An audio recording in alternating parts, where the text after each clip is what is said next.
that I posted out this past weekend, this past week about the storage facility that I got, that we got like a verbal offer on?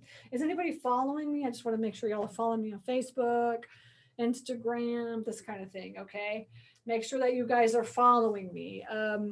Okay. So, and how did you hear about me? I would love to know if you guys, you got emails from me, or is it from like a group, or where is it from? Okay.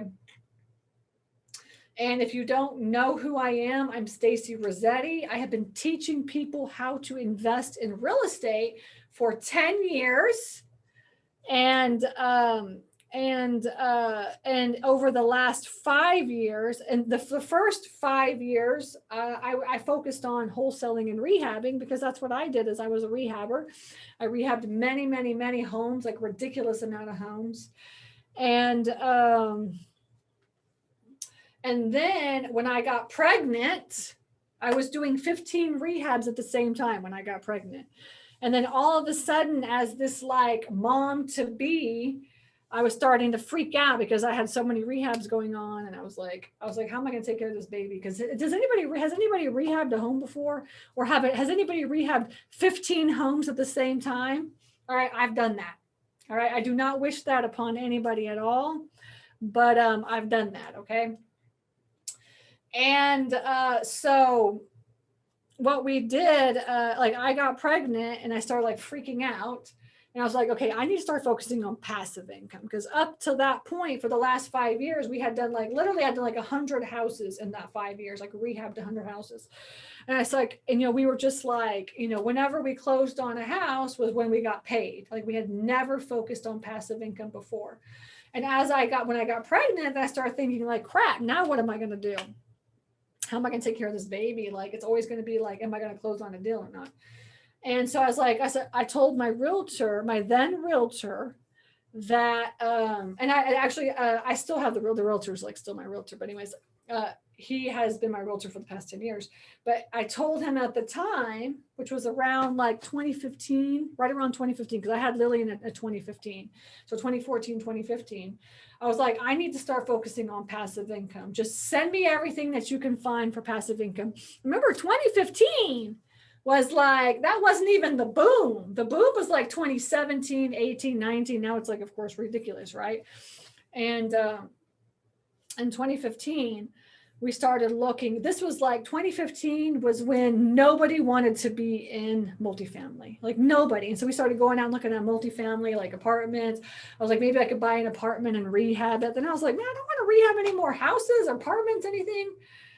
I just didn't want to do it. I just was like, I need to focus on this little girl that I'm about to have. So I said, I need something that doesn't need a lot of work, like maybe rental properties. And so then we started looking at portfolios of houses. I was like, well, maybe I could just take over like 20 houses and just like, buy those and manage that.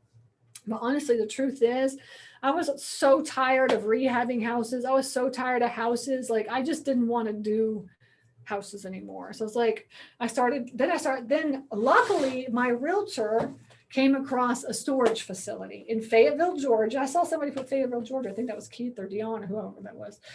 But my realtor came across, and I lived in Peachtree City at the time, which is like maybe a 15-20 minute drive. It's not very far at all.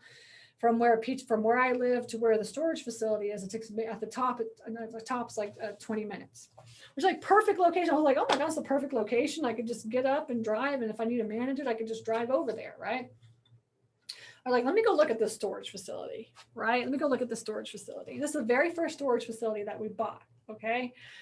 And so I drove up. Now this storage facility, okay, is like, it's in an industrial area. You know what I'm talking about? Like these industrial parks, right? That's kind of how it is. It's in this like industrial area.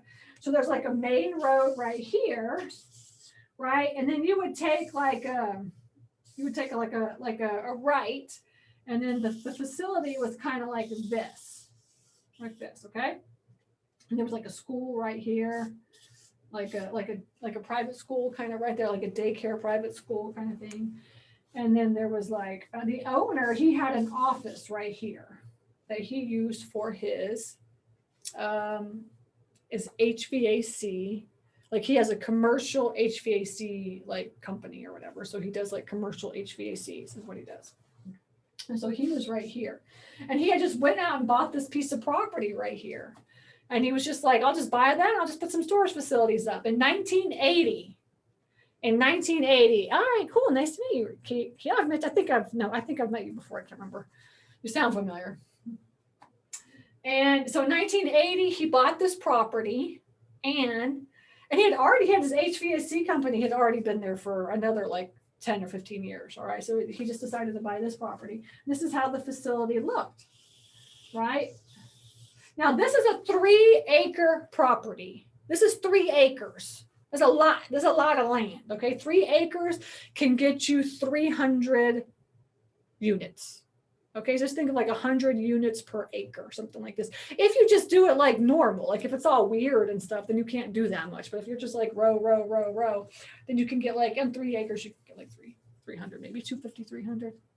Yeah, it's like 50. It's like 50 units. No, it's like 100 units per acre, essentially, something like this.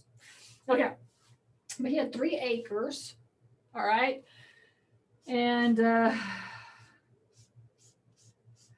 then he had he had 64 10 by 10 units. 64 10 by 10 units. Hi, Dion. Nice to meet you. And then he had, this is all parking. This is parking. Okay, all right here. All the way around the facilities all parking. So he had just one long, skinny storage facility. Okay. Oh, cool. And let's see. And so when I drove up to this facility, and there's a gate, there's a fence that goes all the way around. There's a nice gate right here, you know. So it's a all fenced in kind of facility or whatever with a nice gate. And when I drove up to the facility, okay, right here was probably 200 tires. Like people had just been like throwing tires. You know, like throwing tires, like 200 tires. That's a hazard, right? That's not good for the environment, right?